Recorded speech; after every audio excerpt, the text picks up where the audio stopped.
قلم کی ابتدائی آیات کی کچھ تفسیر کر دیتا ہوں تاکہ پھر ہم آگے چلیں.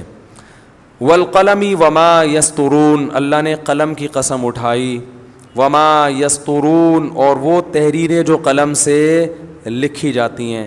اللہ فرماتے ہیں ان تحریروں کی قسم اٹھا کے کہتا ہوں ما انت بنعمت ربک بمجنون، اے محمد صلی اللہ علیہ وسلم آپ اپنے رب کی نعمت سے مجنون اور دیوانے نہیں ہیں. جب قرآن کسی چیز پہ قسم اٹھاتا ہے نا تو اس کا مطلب ہوتا ہے یہ چیزیں بھی گواہ ہیں، ان سے پوچھو یہ تمہیں بتائیں گی کہ یہ دیوانے نہیں ہیں. آج چونکہ سائنس کا دور ہے نا تو ہر چیز سائنسدانوں سے پوچھی جاتی ہے. سائنسدان کہتے ہیں کہ یہ ٹھیک ہے تو ٹھیک ہے، وہ کہتے ہیں کہ یہ خراب ہے تو خراب ہے. کوئی نظریہ پیش کریں تو اس پہ لوگ ایمان لے آتے ہیں. تو قرآن جو کہہ رہے ہیں قلم اور اس کی تحریریں گواہ ہیں کہ نبی مجنون نہیں ہے، تو یہ سائنس کی بات کی ہے قرآن نے؟ بولو نا بھائی، ہیں تحریروں سے پوچھو وہ بتا دیں گے کہ یہ دیوانے نہیں ہیں. تو اس سے پتہ چلتا ہے کہ دلیل سائنس کے علاوہ بھی کچھ ہوتی ہے. سائنس کے علاوہ بھی سائنسدان اس کو مانیں گے. یہ بار بار کہتے ہیں نا اللہ نظر نہیں آتا، اور ہم لیبارٹری میں تو نہ کوئی جن نظر آیا، نہ کوئی فرشتہ نظر آیا، نہ جنت ہے نہ جہنم ہے. مرنے کے بعد قبر بھی مٹی ہے، جب مردے کا لیبارٹری ٹیسٹ کرو تو وہ تو مٹی نکلے گی، اس میں تو کوئی نہ عذاب نظر آئے گا نہ حوریں نظر آئیں گی. پتہ نہیں کیا مولویوں نے اٹھ پٹانگ باتیں پھیلا کے لوگوں کو الو بنایا ہوا ہے. ٹھیک ہے نا، انجوائے کرو، انجوائے، بس لائف کو انجوائے کرو، تھوڑے دن کی زندگی ہے، مر جاؤ گے، مزے اڑاؤ. تو یاد رکھو دلیل صرف اور صرف سائنس نہیں ہوتی، یہ دن رات ہم اس کا مشاہدہ کر رہے ہیں. خود سائنسدان بھی مانے گا کہ صرف سائنس سے چیزوں کا پتہ، بولو بھائی، نہیں چلتا. عدالت میں آپ کسی پر کیس کرتے ہو اس نے چوری کی ہے تو عدالت سائنسدانوں کو بلاتی ہے کہ اس نے چوری کی ہے کہ نہیں کی؟ بولو نا، کس کو بلائے گی عدالت؟ گواہوں کو. انویسٹیگیشن آفیسر کو بلائے گی کہ آپ نے جب اس کے گھر جا کے انویسٹیگیشن کی تھی تو آپ کو کیا ثبوت ملے چوری کے؟ وہ کہے گا بھائی کھڑکی ٹوٹی ہوئی تھی، چپل کے نشانات تھے، یہی بولے گا نا. ایک صاحب نے چوری کی، وہ اوپر سے پھلانگ کے آئے ہیں تو ان کا بٹن جو ہے نا، بٹن وہ کہیں اٹکا رہ گیا کسی کھڑکی میں یا کہیں لٹک گیا. ایک دن وہ شرٹ پہن کے گھوم رہے ہیں تو کوئی انویسٹیگیشن آفیسر قریب میں تھا، اس نے دیکھا یار اس کی شرٹ میں سارے بٹن وہی لگے ہوئے ہیں. ٹھیک ہے نا، ایک بٹن غائب، پکڑ لیا اور ثابت ہو گیا کہ یہ کیا ہے؟ بولو، یہ چور ہے.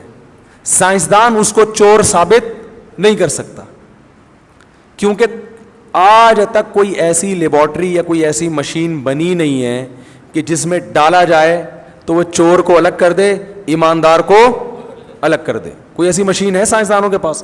کوئی ایسا ٹیکا ہو لگاؤ گے تو اگر یہ ایماندار ہوگا تو اس کا بخار اترے گا، چور ہوگا تو اس کا بخار، بولو نا. دلائل بہت ساری چیزوں کو کہا جاتا ہے. ایک قتل ہوا پڑا ہوا ہے، مرڈر ہوا کہیں، آپ نے دیکھا کہ خون میں کپڑے لتھڑے ہوئے ہیں اور گلا کٹا ہوا ہے. تھوڑی دیر بعد آپ نے بھاگتا ہوا ایک بندہ دیکھا جس کے کپڑوں پہ خون کے نشانات اور وحشت ہے، اور وہ بھاگ گیا وہاں سے گلی کے کنارے پر. فوراً آپ کا ذہن جائے گا کہ قتل کس نے کیا ہے؟ اسی آدمی نے کیا ہے، کیونکہ اس کے گھبراہٹ بھی ہے اور خون بھی لت پت ہے اس کا. تو بہت سارے قرائن ہوتے ہیں، بہت ساری چیزیں ہوتی ہیں جس سے پتہ چلتا ہے کہ ایسا ہوا ہے اور اس نے کیا. انسان وہاں عدالتوں میں سائنسدانوں کا کام تو بہت تھوڑا ہوتا ہے.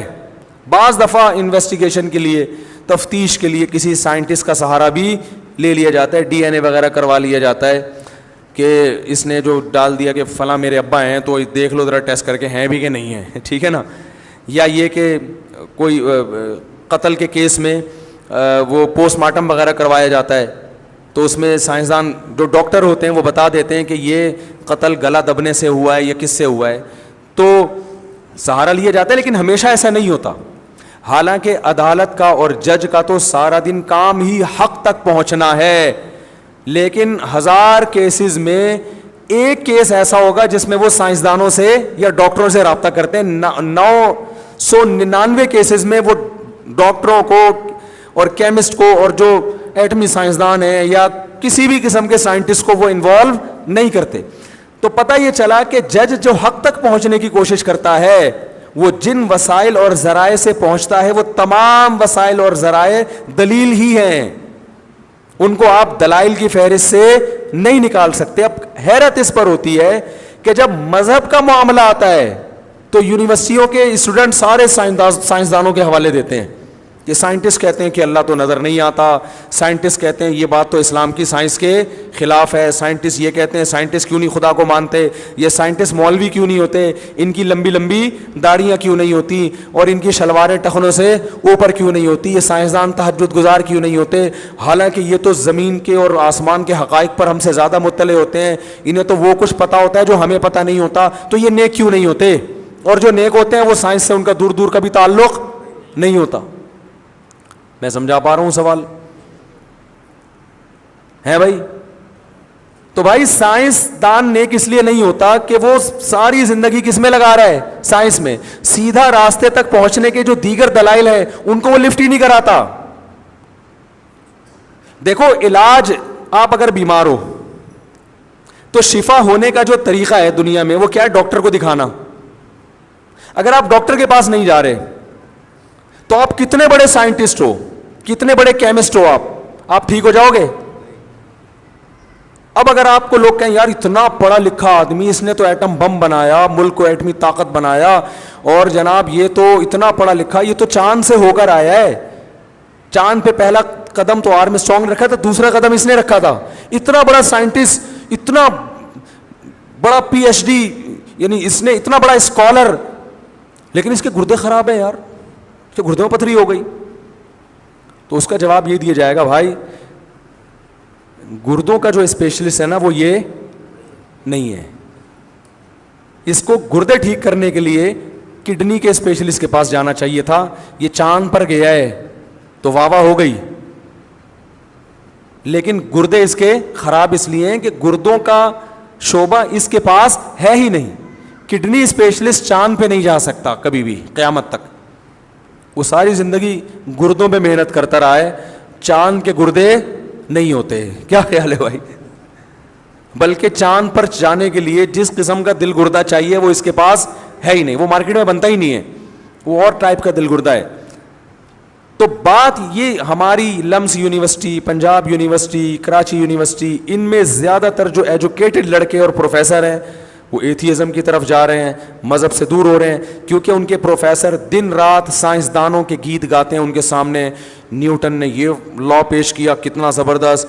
تو یہ سب جب سائنٹسٹ کو دیکھتے ہیں تو وہ دیکھتے ہیں کہ یار ان کی تو ہمیں داڑیاں نظر نہیں آ رہی, یہ تو نہ نماز پڑھتے ہیں, نہ ان کے ماتھے پہ تہجد کے نشانات ہیں, اور یہ قوم کی اتنی خدمت کر کے چلے گئے, اتنے نیک, اس کا مطلب مولوی شولوی کچھ نہیں ہوتا, یہ سب ٹوپی ڈرامے ہیں.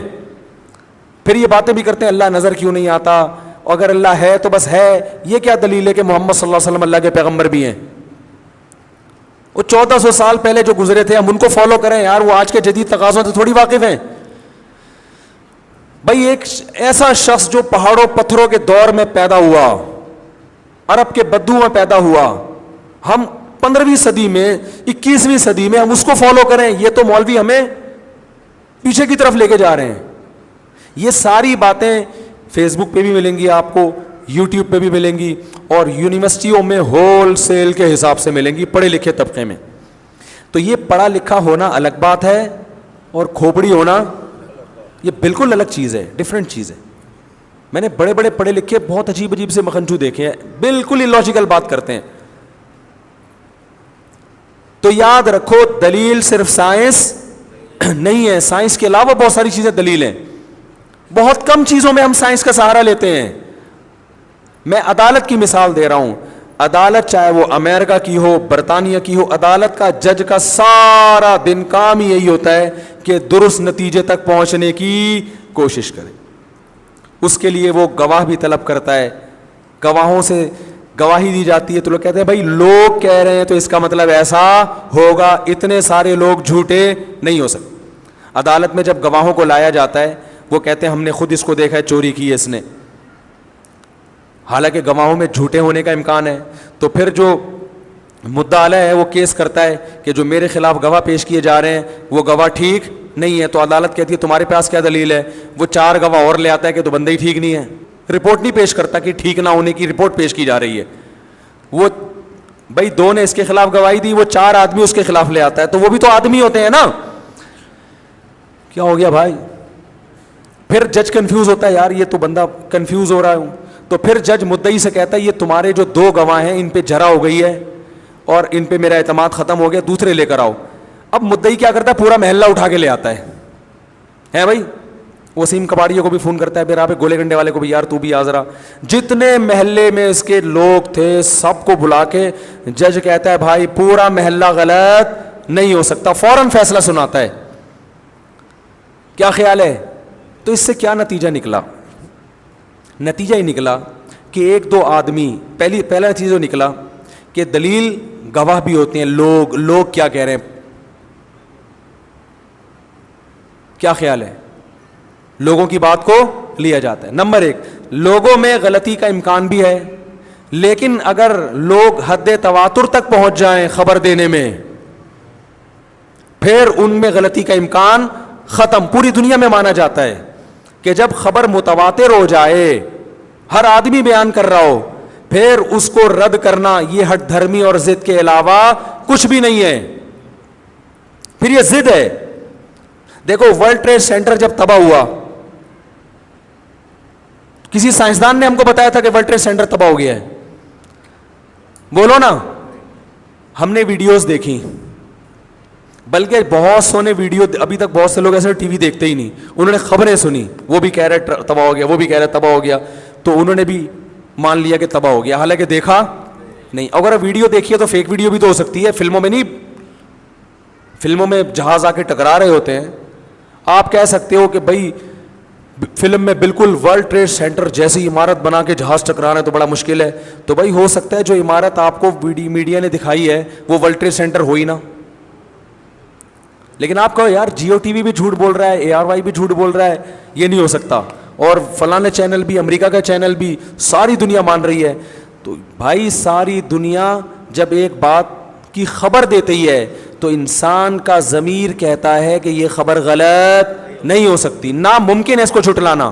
پوری دنیا اسی اصول پہ چل رہی ہے. اگر اس اصول کو آپ زندگی سے نکال دیں, پوری دنیا کا عدالتی نظام تباہ ہو جائے گا. پوری دنیا میں یہ کہنا کہ یہ سچا آدمی ہے, یہ جھوٹا ہے, یہ کرپٹ ہے, یہ نیک ہے, یہ آپشن ہی ختم ہو جائے گا آپ کے پاس. نظام کائنات تباہ ہو جائے گا. تو اللہ کہہ رہے ہیں قلم سے جو لکھی ہوئی تحریریں ہیں نا, ماہری جو قلم کی قسم اللہ اس لیے اٹھا رہا ہے, اور قلم سے لکھی ہوئی تحریروں کا, کہ اگر قلم نہ ہوتا, تحریریں نہ ہوتی, پبلک کہہ رہی ہوتی محمد صلی اللہ علیہ وسلم کے بارے میں, ہر دور کے لوگ کہ وہ سچے تھے, کھرے تھے, ان کی یہ تعلیمات تھیں, تو بھی اتنے سارے لوگ جھوٹ پہ جمع نہیں ہو سکتے. جبکہ جو اسکالر ہے نا, جو رائٹر ہے, وہ تو ویسے بھی زیادہ تر ایماندار ہوتے ہیں, پڑھے لکھے ہوتے ہیں. اللہ فرماتے ہیں قلم کی تحریریں اٹھا کے دیکھو, 1400 سال میں محمد صلی اللہ علیہ وسلم کے بارے میں جتنا لکھا گیا ہے, اللہ کی قسم کسی دیوانے کو انسانیت اتنا پروٹوکول نہیں دیتی, ممکن نہیں ہے کہ اس پہ اتنا لکھا جائے. کسی عدالت میں اتنے سارے گواہ کسی کے معتبر ہونے کے آج تک کسی نے پیش نہیں کیے ہوں گے جتنے گواہ اللہ محمد صلی اللہ علیہ وسلم کے معتبر ہونے کے پیش کر رہا ہے اپنی اس کتاب میں. بہت مشکل ہے بھائی, بہت زیادہ آج مشکل ہو گئی ہے. آپ عرب کہتے تھے نا دیوانے ہیں, یہ دیوانے, مجنون ہیں, پاگل ہیں, جھوٹے ہیں. جھوٹے تو کبھی نہیں کہا انہوں نے. جھوٹا اس معنی میں تو کہا ہے کہ اللہ پہ جھوٹ باندھ رہے ہیں, اس معنی میں تو انہوں نے جھوٹا کہا ہے, کذاب اشر, کہ یہ جو کہہ رہے ہیں میں نبی ہوں, اس میں جھوٹے ہیں یہ, اس دعوے میں. اس میں تو آج بھی کافر کہتے ہیں کہ وہ نبی نہیں تھے, لیکن ویسے اوور آل انہوں نے کہا کہ یہ جھوٹے ہیں, ایسا نہیں کہا کسی نے. تو اب مجھے ایک بات بتاؤ, وہ کہتے تھے دیوانے ہیں, شاعر ہیں, مجنوں ہیں, پاگل ہو گئے معاذ اللہ, کیونکہ بالکل قوم کے خلاف ایک دعوت پیش کی. مکہ کے اندر 360 بت بیت اللہ کے اندر رکھے ہوئے ہیں, جو عبادت کا مرکز تھا بہت بڑی دنیا کا اس وقت بھی, اور اس مرکز میں یہ کہنا کہ صرف ایک اللہ کی عبادت کرو تو, اور پھر پوری دنیا سے ٹکر لینا, وسائل زیرو, وسائل کتنے, غربت, مسکنت, 1 روپیہ بھی جیب میں نہیں, اور پیدائش سے پہلے باپ کا سایہ, بولو نا, اٹھ گیا. اللہ نے سارے الزامات جو آپ پہ لگ سکتے تھے نا, اگر کسی یونیورسٹی سے پڑھے ہوتے, آج کوئی گورا کہہ سکتا تھا اصل میں اس زمانے کی یونیورسٹی سے پڑھے ہوئے پروفیسر تھے, تو ایک نیا دماغ میں ان کے آیا اور وہ ایک نیا فلسفہ لے کر پوری دنیا میں اپنی حکومت چلا دی انہوں نے. کسی یونیورسٹی سے نہیں پڑھے. باپ جو سب سے پہلے تربیت کرتا ہے اس کا سایہ پیدائش سے پہلے اٹھ گیا. 6 سال کی عمر میں ماں اللہ نے اٹھا لی, دادا کی پرورش میں پل رہے ہیں, پھر چچا کی پرورش میں آ رہے ہیں, اور پھر جس دادا کی پرورش میں وہ بت پرست, سمجھ رہے ہیں نا, جس چچا کی پرورش میں وہ بھی بت پرست, تاکہ یہ شبہ بھی نہ ہو کہ انہوں نے ان سے سیکھا ہے. بھائی بعض دفعہ انسان اپنے خاندان کے دین پہ ہوتا ہے نا, اچھی اچھی باتیں کر رہا ہوتا ہے اس لیے کہ ابا نے سکھائی ہیں, ابا تو بالکل اس کے اپوزٹ چیزیں سکھا رہے تھے, نہیں آ رہی تو رہنے دو یار. دیکھو کتنی یہ جو یونیورسٹیوں پہ ایک سحر ہے سائنس کا, او بھائی ان کے پاس سیدھا راستہ نہیں ہے, سائنسدانوں کے پاس سیدھا راستہ پیغمبر کے پاس ہوتا ہے, اور پیغمبر برحق ہے یہ نہیں تمہیں سائنسدان نہیں بتائیں گے, یہ تمہیں انسانیت بتائے گی, پیغمبر کی تعلیمات بتائیں گی کہ یہ صحیح ہے یا نہیں ہے, گواہ بتائیں گے تمہیں, ان کی تعلیمات, ان کی احادیث تمہیں بتائیں گی کہ یہ سچے تھے یا جھوٹے تھے. تو ایک پیغمبر جس کی ماں کو بھی اللہ نے اٹھا لیا, باپ کو بھی اٹھا لیا, اور دادا بھی بت پرست, چچا بھی بت پرست, ان کی کسٹڈی میں پل رہے ہیں. نظریات میں زمین آسمان کا ٹکراؤ. باپ اور دادا ایسے بت پرست کہ بت پرست بتوں کی رکھوالے تھے. وہ بیت اللہ کے اندر 360 بت کس کی کسٹڈی میں تھے, عبد المطلب کی کسٹڈی میں تھے, ان کی کسٹڈی میں جو ہے وہ ان کی زیر نگرانی ان بتوں کی عبادت ہوا کرتی تھی. وہاں ایک یتیم جس کے پاس وسائل کچھ نہیں ہے, وہ یہ نعرہ لگا رہا ہے کہ اللہ کے سوا کوئی عبادت کے لائق نہیں ہے, اور وہ مدینہ ہجرت کر کے بادشاہوں کو خطوط لکھ رہا ہے. ویژن کتنا بڑا ہے بھائی, ایک ایسا ملک. اور وما تخطہ بیمینک, کوئی کتاب کے رائٹر نہیں ہے. اگر آپ کی کتابیں مل رہی ہوتی نبی صلی اللہ علیہ وسلم کے اپنے ہاتھ کی لکھی ہوئی کتابیں, الزام لگ سکتا ہے یار کوئی بڑے بہترین رائٹر تھے تو ان کی بہت اچھی تھنکنگ تھی, تو ایک ان کے ذہن میں آئیڈیا آیا, انہوں نے وہ آئیڈیا بنا کے ایک مذہب پیش کر دیا لوگوں کے سامنے. ایسا بھی نہیں ہے. وما تخطہ بیمینک, ایک لکیر بھی کبھی, الف کی لکیر بھی کبھی نہیں کھینچی. صلح حدیبیہ کے موقع پر جب انہوں نے کہا کہ رسول اللہ کا لفظ کاٹو, تو آپ نے حضرت علی سے فرمایا کہ کاٹ دو, ٹھیک ہے نا. آپ کو نہیں پتا تھا کہ رسول اللہ کیسے لکھتے ہیں, تو اللہ بار بار کہہ رہا ہے کہ یہی محمد صلی اللہ علیہ وسلم جنہوں نے زندگی میں کبھی کچھ لکھا نہیں ہے, اور یہ ایسا کلام پیش کرنا شروع کر دیں ایک دم سے جو پوری دنیا کو عاجز کر دے, ایسا کلام پیش کر دے کہ عمر جیسا سخت دل اس کلام کو سن کے رونا شروع کر دے, اور اس کی تعلیمات اتنی پاکیزہ. اور چلو وہ وقت تھا. اس کے بعد محمد صلی اللہ علیہ وسلم کی سیرت پہ, آپ کی احادیث, آپ کے اقوال, دنیا میں کوئی شخص ایسا گزرا ہے جس کے قول ہم کہتے ہیں قائد اعظم نے یہ فرمایا. اب مجھے کوئی بتاؤ, کوئی اٹھ کے کہ قائد اعظم معاذ اللہ پاگل تھے, دیوانے تھے, دماغ نہیں تھا, لوگ اس کی بات مانیں گے؟ بولیں گے بھائی اگر دماغ نہیں تھا تو پورا ملک کیسے بنا دیا ہے, اور پاگل کو اتنے لوگ فالو نہیں کرتے. پاگل کو اگر فالو کرتے ہیں تو پاگلوں جیسے کرتے ہیں. مل جائیں گے آپ کو ایسے, لاہور میں جائیں یا ادھر کراچی میں ٹھکانے لگا کے روحانی عامل کچھ پاگل بیٹھے ہوئے ہیں, لیکن جب ان کے پاس آپ جاؤ گے تو جو جانے والے وہ بھی کیا لگیں گے آپ کو, پاگل. لیکن وہ بھی زیادہ دن نہیں ٹھہرتے, اس کے بعد ان کو پتہ چل جاتا ہے یہ بندہ 2 نمبر, وہ بھی نکل لیتے ہیں وہاں سے. تو بالکل ہی انہی جیسے بالکل ہی کوئی ہوں گے تو وہ رہ جائیں گے, لیکن وہ شکل سے بھی پاگل لگیں گے اور حرکتوں سے بھی. ان پر کتابیں نہیں لکھی جائیں گی. تو نبی صلی اللہ علیہ وسلم کے الفاظ کو دیکھو. میں نے ایک دفعہ پوری حدیث کی سند پڑھ کے سنائی تھی. قال الامام بخاری حدثنی فلان قال، ابھی مجھے سند یاد نہیں ہے، امام بخاری کہتے ہیں مجھ سے فلاں نے بیان کیا، مجھ سے فلاں نے بیان کیا، مجھ سے فلاں نے بیان کیا، مجھ سے فلاں نے بیان کیا، مجھ سے فلاں نے بیان کیا، عن انس بن مالک، وہ کہتے ہیں مجھ سے انس بن مالک نے بیان کیا، کان النبی صلی اللہ علیہ وسلم افلج الثنیتین، کہ آپ کے دونوں دانتوں کے درمیان فاصلہ تھا۔ ارے بھائی اتنا پروٹوکول ہے بھائی، ایک شخص کو انسانیت نے اتنی عزت دی ہے کہ اس کے جسم کا ایک حصے کو بیان کیا جا رہا ہے کہ دانتوں میں فاصلہ تھا، وہ ایسا ہی نہیں بیان کر دیا۔ ہم کہتے ہیں قائد اعظم نے یہ فرمایا، علامہ اقبال نے یہ کبھی ہم کہتے ہیں میں نے اپنے ابا سے سنا، انہوں نے فلاں کے چاچا سے سنا، انہوں نے فلاں سے سنا، انہوں نے فرمایا، قائد اعظم نے فرمایا۔ ہاں بھائی وہ فرما دیا، بھائی چلے گئے فرما کے دنیا سے، لیکن نبی نے کیا فرمایا ایسے ہی قبول نہیں کیا گیا۔ حدثنی فلان قال اخبرنی، حدثنی اخبرنی میں فرق ہے، راوی کہتا ہے مجھ سے فلاں نے بیان کیا، جس نے بیان کیا اس نے کہا مجھے فلاں نے خبر دی ہے، اس نے حدثنی نہیں کہا، اس نے اخبرنی کہا ہے، بہت مشکل ہے۔ پھر راوی یہ بھی بیان کرتا ہے قرأت علیہ، اور مجھ سے جس نے بیان کیا وہ اس طرح سے بیان کیا کہ اس کی لکھی ہوئی تحریر تھی یہ حدیث، میں نے اس پہ پڑھ کے سنائی اور اس نے قبول کر لی کہ ہاں میں نے ایسے کہا ہے۔ یہ بھی بیان کرنے کا ایک طریقہ ہے۔ اتنے الفاظ کے ساتھ سند چلتی ہے، پھر نبی کی صرف ایک بات بیان ہوتی ہے کہ دو دانتوں کے درمیان کیا تھا؟ فاصلہ۔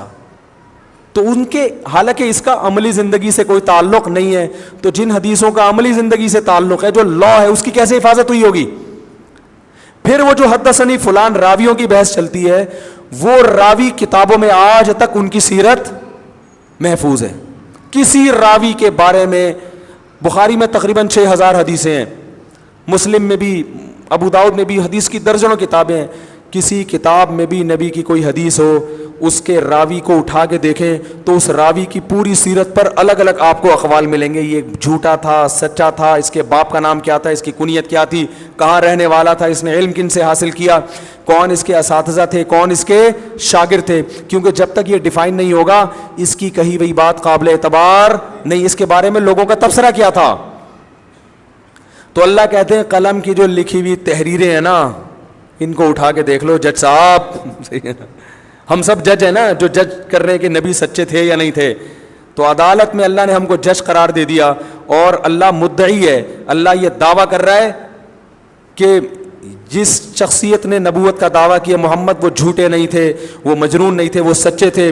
اب ہم کہنے اللہ دلیل، ہمیں تو نیوٹن نے نہیں بتایا کہ محمد صلی اللہ علیہ وسلم اللہ کے نبی ہیں، ہمیں تو ایڈیسن نے نہیں بتایا، ہمیں تو وہ جو ابھی قریب میں انا للہ ہوا ہے، کون سے سائنسدان تھا وہ بڑا مشہور، اسٹیفن ہاکنگ، وہ بڑا مشہور سائنسدان، جس پر میں نے بیان بھی کیا تھا، اس نے تو کہیں نہیں بتایا کہ محمد صلی اللہ علیہ وسلم سچے نبی ہیں، وہ تو لیبارٹری میں کہیں ٹریس ہی نہیں ہوا، کسی عربی کو رکھا ہو، ٹھیک ہے نا، یا کسی مسلمان کو رکھا ہو، یا کچھ ہوا ہی نہیں۔ تو اللہ کہے گا، اللہ پھر یہ دلیل کے طور پر کیا پیش کر رہا ہے؟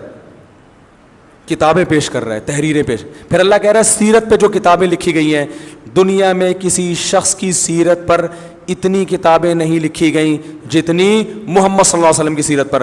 دنیا میں کسی کی توہین پر اتنا شدید ری ایکشن انسانیت کی طرف سے نہیں ہوتا جتنا محمد صلی اللہ علیہ وسلم کی تھوڑی سی توہین پر ہوتا ہے۔ بڑی بڑی کمپنیوں کے بائیکاٹ کے جو ہے نا وہ چیلنجز آنا شروع ہو جاتے ہیں، ملکوں کے وزیر اعظم جا کے اس شخصیت کی اقوام متحدہ کی جنرل اسمبلی میں اس کی حمایت پر تقریریں کرتے ہیں، جا کے حساس مسئلہ ہے بھائی، اس میں مسلمانوں کو مت چھیڑو۔ 1 ارب 22 کروڑ انسان جو 5 ارب کی آبادی میں 1 ارب 22 کروڑ تو زبان سے اس کو سچا نبی مانتے ہیں، باقی 4 ارب بھی وہ ان میں بہت سے تو دل سے نبی مانتے ہیں اور بہت سے اچھا انسان بہرحال وہ بھی مانتے ہیں کہ نبی نہیں بھی تھے لیکن اچھے انسان تھے۔ بہت کم اس کائنات میں آپ کو ایسے ملیں گے غیر مسلم جو محمد صلی اللہ علیہ وسلم کو اچھا نہیں مانتے، آٹے میں نمک کے برابر ہے وہ، ورنہ سیرت پر تو سب کہتے ہیں ان کی تعلیمات بہت زبردست ہے۔ اس دور میں انہوں نے عورت کے حقوق کی بات کی جب بچیوں کو زندہ دفن کیا جاتا تھا، اس دور میں انہوں نے اپنی نواسی کو کندھے پہ بٹھا کے نماز پڑھائی ہے جب عورت سے نفرت کی جاتی تھی۔ کتنا پروٹوکول دیا اپنی بیٹی کو بھائی، تو یہ کسی یونیورسٹی سے سیکھا آپ نے؟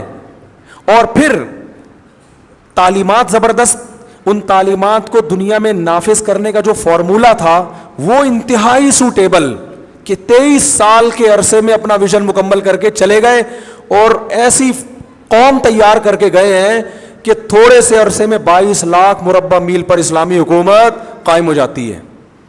انسانیت ایسا, قرآن کے الفاظ دیکھو کہ فَأَلَّفَ بَيْنَ قُلُوبِكُمْ, کہ تم ایک دوسرے سے لڑتے تھے, ایک دوسرے کے خون کے پیاسے تھے, اللہ نے ان کے ذریعے تمہارے دلوں کو آپس میں سی دیا, جوڑ دیا. ایسے عرب نفرت کرتے تھے نا ایک دوسرے سے, لڑائیاں, اور ایسی محبت کے جنگ میں وہ کہہ رہے ہیں اس کو پہلے پانی پلاؤ, میں بے شک مر جاؤں, ٹھیک ہے نا, اس کو پہلے پلاؤ. وَيُؤْثِرُونَ عَلَىٰ أَنفُسِهِمْ وَلَوْ كَانَ بِهِ خَصَاصَةٌ, خود بھوکا رہ کے مہمان کو کھانا کھلایا جا رہا ہے, اور چراغ کو گل کیا جا رہا ہے کہ مہمان کو پتہ ہی نہ چلے کہ میں نے کھانا نہیں کھایا. یہ ٹریننگ. ایک صحابی ایک کسرا کے دربار میں بیٹھے ہوئے تھے, بادشاہ کے قاصد بن کے گئے نا, سفیر بن کے, ان کے منہ سے نوالا گر گیا, انہوں نے صاف کر کے کھا لیا. کسی نے ان کو کونی ماری کہ اتنے بڑے بادشاہ کے دربار میں آپ بیٹھے ہو, نیچے نوالا گر گیا, آپ اٹھا کے کھا رہے ہو, ایٹیٹیوڈ نہیں ہے نا, یہ تو بادشاہ کے دربار میں اچھا نہیں لگتا. انہوں نے کہا ان احمقوں کی وجہ سے اپنے نبی کے طریقے کو ہم نہیں چھوڑ سکتے. کانفیڈنس دیکھو کیسے پیدا کر دیا ہے. اور اے بھائی, جب کسی کا ویژن درست ہو, بندہ کھرا ہو, تو ہی ایسے قربانی دینے والے لوگ ملتے ہیں, جھوٹوں کو ایسے لوگ نہیں ملتے. مرزا غلام احمد قادیانی کو جو ترقی ملی ہے برطانیہ کی وجہ سے ملی ہے. سمجھ رہے ہو کہ نہیں سمجھ رہے؟ خود سے کچھ بھی نہیں ہوا, وہ تو انگریز تھا پہلے بر صغیر میں, اس نے دودھ پلایا, اور پھر وہاں سے دوسری طاقتیں دودھ پلا پلا کے ان کو بڑا کر رہی ہیں. خود سے کچھ بھی نہیں ہے. اگر یہ طاقتیں ہاتھ کھینچ لیں, دھڑام سے ساری عمارت گر جائے گی. لیکن محمد صلی اللہ علیہ وسلم کی مدد کرنے والا اس وقت کوئی بھی نہیں تھا. ساتھی ایسے تیار ہو گئے, اتنا کانفیڈنس کہ نوالا گرا ہے تو بھائی وہ اللہ کا رزق ہے بھائی. یا تو چلو گندی جگہ پر ہو نا, مٹی میں گر گیا ہو تو وہ ایک الگ بات ہے, لیکن دسترخوان پہ گرا ہے وہ تو صاف ہوتا ہے. تو انہوں نے کہا ہم اب اس کو بادشاہ کو کیا کہہ رہے ہیں, بیوقوف, یعنی کوئی متاثر ہی نہیں ہو رہے اس سے. حالانکہ اس وقت نبی کی کوئی ایسی حکومت قائم نہیں ہوئی, کوئی ایسا جاہو جلال نہیں, کوئی ایسا لباس نہیں, کوئی ایسی سواری نہیں ہے. غریب آدمی جب امیر کے پاس جاتا ہے وہ تو بیچارہ احساس کمتری میں آتا ہے, روب میں آ جاتا ہے نا. لیکن وہ صحابی غریب ہونے کے باوجود کہہ رہے ہیں یہ پاگل یہ ہمیں سکھائیں گے ایٹیٹیوڈ, ان کو بولو تمیز ہم سے سیکھیں. صحیح ہے نا, بزبان حال کیا کہہ رہے ہیں, ان کو بولو تمیز ہم سے سیکھیں. بھائی لقمہ گر گیا, تکبر ہے, یہ کوئی ایٹیٹیوڈ نہیں ہے. بہت سی چیزیں تہذیب نہیں ہوتی, تکبر ہوتی ہیں, لوگ اس کو تہذیب سمجھتے ہیں. اب میں کہتا ہوں نا, لوگ رشتہ لینے جاتے ہیں تو چائے میں چینی نہیں ڈالتے. لڑکی والے بولیں گے میٹھا زیادہ پیتا ہے, پتہ نہیں پینڈو ہے, چمچے بھر بھر کے ڈبو کے نہیں کھاتے. ایسا بھی ہوتا ہے نا, میں نے تو خود بتایا تھا, جب کہیں رشتہ لینے جاؤ تو چائے میں بسکٹ ڈبو کے مت کھاؤ. لیکن حقیقت میں یہ کوئی بری چیز, بھائی ڈبو کے کھانے کا دل کرا ڈبو کے کھا لو, اس میں کیا ہے. تو کچھ چیزیں خام خواہ کی بناوٹ ہیں. میں تو جہاں بھی رشتہ لینے جاتا ہوں ڈبو کے ہی کھاتا ہوں میں, الحمدللہ. بھائی دینا ہے دو, نہیں تو بھاڑ میں جاؤ, یہ کوئی تکلف تھوڑی کرنا ہے, ہمیں تو ڈبو کے کھانے میں مزہ آتا ہے الحمدللہ. لیکن ویسے ہی میں نے آپ لوگ کو کہ پہلے ہی کنوارے بہت ہیں, رشتہ نہیں مل رہا, تو وقتی طور پر کچھ تکلف کر لو. جیسے ہی دلہن گھر آ جائے تو فوراً چائے بنا کے ڈبو کے اس کو دکھا کے کھاؤ. ٹھیک ہے. تو ان صحابی نے لقمہ گر گیا, وہ کہہ رہے ہیں صاف یہ کیوں کھا رہے ہو, یہ کیا کہیں گے. انہوں نے کہا ان احمقوں کی وجہ سے ہم اپنے نبی کے طریقے کو, کیونکہ نبی نے حکم دیا ہے کہ جب کسی کے ہاتھ سے لقمہ گر جائے فَلْيَمِتْ عَنْهُ الْأَذَىٰ, کچھ اگر اس میں کچھ لگ گیا ہے تو اس کو دور کر کے کھا لے. وَلَا يَدَعْهَا لِلشَّيْطَانِ, اسے شیطان کے لیے نہ چھوڑے. یہ تکبر پیدا ہوتا ہے ان چیزوں سے. اللہ کا رزق ہے بھائی, تمیز سے کھاؤ, یہ ہر ایک کو نہیں ملتا. برتن کو صاف کر کے کھاؤ. تکبر یہ ہے کہ کھایا آدھا چھوڑ دیا, جیسے ہمیں ضرورت ہی نہیں ہے کھانے کی. دیکھتا نا لوگ بوتلیں پی رہے ہوتے ہیں, 2 گھونٹ لیے ایسے کر کے پھینک کے چلے گئے. وہ بھائی یا تو اس کو پورا پیو یا پیتے ہی نہیں, اور اگر رکھنا بھی ہے تو ایسے رکھ کے چلے جاؤ, بھائی میرا پیٹ بھرا ہوا ہے, یہ میں پوری نہیں پی سکتا, یہ کسی اور غریب کو دے دو, یہ کچھ بھی ایسا. تو ایسا کانفیڈنس پیدا کر دیا, پوری دنیا سے ٹکرا گئے. یہ مجنون اور دیوانے کے فالوورز ایسے نہیں ہوتے, اور اس کی پوری کتابیں لکھی گئی ہیں.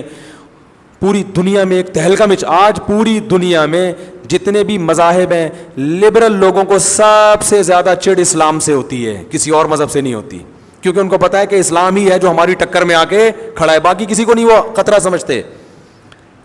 انہیں پتا ہے بھائی ہندو ازم ہمارا مقابلہ نہیں کر سکتا. ہندوؤں میں جو پڑھے لکھے لوگ ہیں وہ خود ہندو مذہب سے دور ہو رہے ہیں آج کل. نہیں, میں نے خود وہ انڈیا کے سپریم کورٹ کے جج کا بیان سنا, اس نے یوٹیوب میں کلپ میں کہا کہ میں گائے کا گوشت کھاتا ہوں. اس نے کیا کہا, اس نے کہا خام ہمیں گائے کے گوشت کو پتہ نہیں ناجائز قرار دیا ہے. انہوں نے کہا ہم تو بیف کھاتے ہیں. تو ہندوؤں میں جو پڑھے لکھے لوگ ہیں وہ ہندوؤں کی تعلیمات کو درست نہیں مان رہے. عیسائیت میں بھی ایسا ہی ہو رہا ہے, یہودی میں بھی ایسا ہی ہو رہا ہے. وہ کہتے ہیں بھائی یہ فطرت کو اپیل نہیں کرتی. لیکن اسلام میں آپ کو پڑھے لکھے طبقوں میں بہت بڑا طبقہ اسلام سے محبت کرنے والا نظر آئے گا, بہت بڑا طبقہ ہے. اور یہ 100% ہوتا اگر یونیورسٹیاں لبرلزم کو فروغ نہ دیتی, یونیورسٹیاں باقاعدہ اسلام کی محبت نہ نکالتی کھرچ کھرچ کے, تو یہ 100% پڑھا لکھا طبقہ دین کی طرف ہوتا. کیونکہ اسلام کی تعلیمات اگر ڈاکٹر نیوٹرل ہو کے سوچے گا, ڈاکٹر کو بھی اپیل کرتی ہے, سائنٹسٹ کو بھی اپیل کرتی ہے, ججز کو بھی اپیل کرتی ہے. جتنا پڑھا لکھا طبقہ ہے ان کو اسلام کی تعلیمات اپیل کرتی ہیں. اسلام میں اعتدال ہے, ہر چیز اس کی نیچر. 4 شادیوں پہ بڑے لوگ اعتراض کرتے ہیں نا, لبرل لوگ. کسی ڈاکٹر کو بلاؤ, اسے بولو نیوٹرل ہو کے بات کرو کہ مفتی طارق مسعود صاحب صحیح کہتا ہے. وہ کہتے ہیں میڈیکل سائنس یہی کہے گی کہ مفتی طارق مسعود صاحب بولو بھائی صحیح کہہ رہے. میرا نہیں کہ اسلام صحیح کہہ رہا ہے, میں تو اسلام کی بات کر رہا ہوں. وہ کہہ گا میڈیکل سائنس یہی کہتی ہے, یہی بالکل صحیح کہہ رہے ہیں. سمجھ رہے ہو کہ نہیں سمجھ رہے؟ لیکن پڑھا لکھا طبقہ دور کیوں ہو گیا ہے بہت سارا؟ کیونکہ باقاعدہ یونیورسٹیوں میں ماحول فحاشی والا دیا جا رہا ہے. تو ان کو مولوی پھر مکھنچو لگتے ہیں. کیا یہ نظر کی حفاظت, اور ٹیچر کو اپنی بہن سمجھو, انٹی سمجھو. انٹی, وہ ٹیچر اپنے آپ کو انٹی سمجھوانے کے لیے تیار نہیں ہو رہی. وہ کہہ رہے نہیں ہمیں یہ سمجھنے کی ضرورت نہیں ہے. تو لیکن اسلام میں بہت بڑا طبقہ پڑھے لکھے لوگوں کا ہے جو دین کی طرف ہے. تبلیغ میں جاؤ, فوج کے بڑے بڑے آفیسر ملیں گے آپ کو, پوری بڑی بڑی داڑیاں ہیں ان کی. سائنسدانوں, ہم نے جامعۃ الرشید میں ایٹمی سائنسدانوں کو بلانا شروع کیا تھا چند سال پہلے. ان کی پریزنٹیشن پیش کی جاتی تھی, میں بھی اس میں بیٹھتا تھا. جو ڈاکٹر عبدالقدیر خان کے ساتھی ہیں, ایٹم بم بنانے میں ڈاکٹر صاحب کے ساتھ شریک تھے. میں حیران ہوا, ہم نے کہا یار یہ پہلے جب وہ آئے تو اتنی بڑی بڑی داڑیاں, اور ان کی جو اسپیچ تھی وہ ایسا لگ رہا تھا کوئی مولانا صاحب تقریر کر رہے ہیں. تو ہمارے طلبہ بھی حیران ہوئے, یار ہم تو سائنسدانوں کو کیا سمجھتے تھے, یہ بالکل کیا نکلے. وہ سارے اللہ کے قائل ہیں. ڈاکٹر عبدالقدیر خان کی بس داڑھی نہیں ہے, ورنہ وہ بھی بڑے مذہبی آدمی ہیں, علماء کا بڑا احترام کرتے. جامعۃ الرشید آ چکے ہیں وہ, اس وقت اندازوں میں تو سارے مذہب سے محبت کرنے والے لوگ ہیں. تو ہم نے ایسے ایک سائنٹسٹ سے پوچھا, ہم نے کہا کہ آپ لوگ تو سارے ماشاءاللہ نمازی پرہیزگار, لیکن جو ہماری یونیورسٹیوں میں جو سائنسدان بن رہے ہیں وہ تو اکثر مذہب سے باغی ہوتے ہیں. تو انہوں نے کہا کہ جس لیول پہ ہم محنت کر رہے ہیں اور ملک کی خدمت کر رہے ہیں جتنی انتھک, یہ اللہ کی رضا کے جذبے کے بغیر ممکن نہیں ہے. کیونکہ زندگیوں پہ کھیل کے ملک کے لیے محنت کر رہے ہیں. یا تو انسان دولت کے لیے کرتا ہے, شہرت کے لیے کرتا ہے, جان کو خطرہ ہوتا ہے ان کی سائنسدانوں کی. انہوں نے کہا یہ جو ہم نے پاکستان کی خدمت کی, اگر جنت جہنم کا تصور نکال دو اللہ کی رضا کا, تو اتنی محنت اتنے کم وسائل کے ہوتے ہوئے نہیں ہو سکتی. وسائل ہو تو پھر تو سب کچھ ہوتا ہے. تو انہوں نے کہا یہ تو سب اللہ کی رضا کے جذبے سے یہ کام کر رہے ہیں. تو جو لادینی قوتیں ہیں اور جو دہریت اور ایتھیزم دنیا میں پھیل رہا ہے, یا مذہب مخالف قوتیں دنیا میں پھیل رہی ہیں, ان کا مقابلہ کرنے والا صرف کون ہے؟ اسلام ہے. اور یہ پیش کس نے کیا؟ کسی بڑی یونیورسٹیوں میں نہیں, اس کے لا کو لکھا گیا. یہ پیش کیا گیا 1400 سال پہلے, جو پہاڑوں پتھروں کا دور تھا, جب نہ جہاز نہ جناب گاڑیاں, بالکل ایک گاؤں دیہات کا ماحول. ہمارے گاؤں دیہات جو آج ہے نا, ان کا شہر اس گاؤں سے بدتر ہوا کرتے تھے. کوئی یونیورسٹی نہیں, کوئی ادارہ نہیں. ایسا محمد صلی اللہ علیہ وسلم نظام پیش کر کے چلے گئے, اور پھر اس نظام کو ہمارے ائمہ اربعہ نے, ابو حنیفہ, شافعی, مالک, احمد بن حنبل, ان چاروں فقہاء نے ریٹن فارم میں بھی لکھا. سمجھ رہے نا, ریٹن فارم میں آ گیا, پھر اس پہ کتابیں, پھر شروحات ہوتے ہوتے ایسا جاندار نظام وجود میں آیا کہ ہر مسئلے کا حل اس میں موجود ہے, اور وہ لبرلزم کے بالکل مقابلے میں ہے.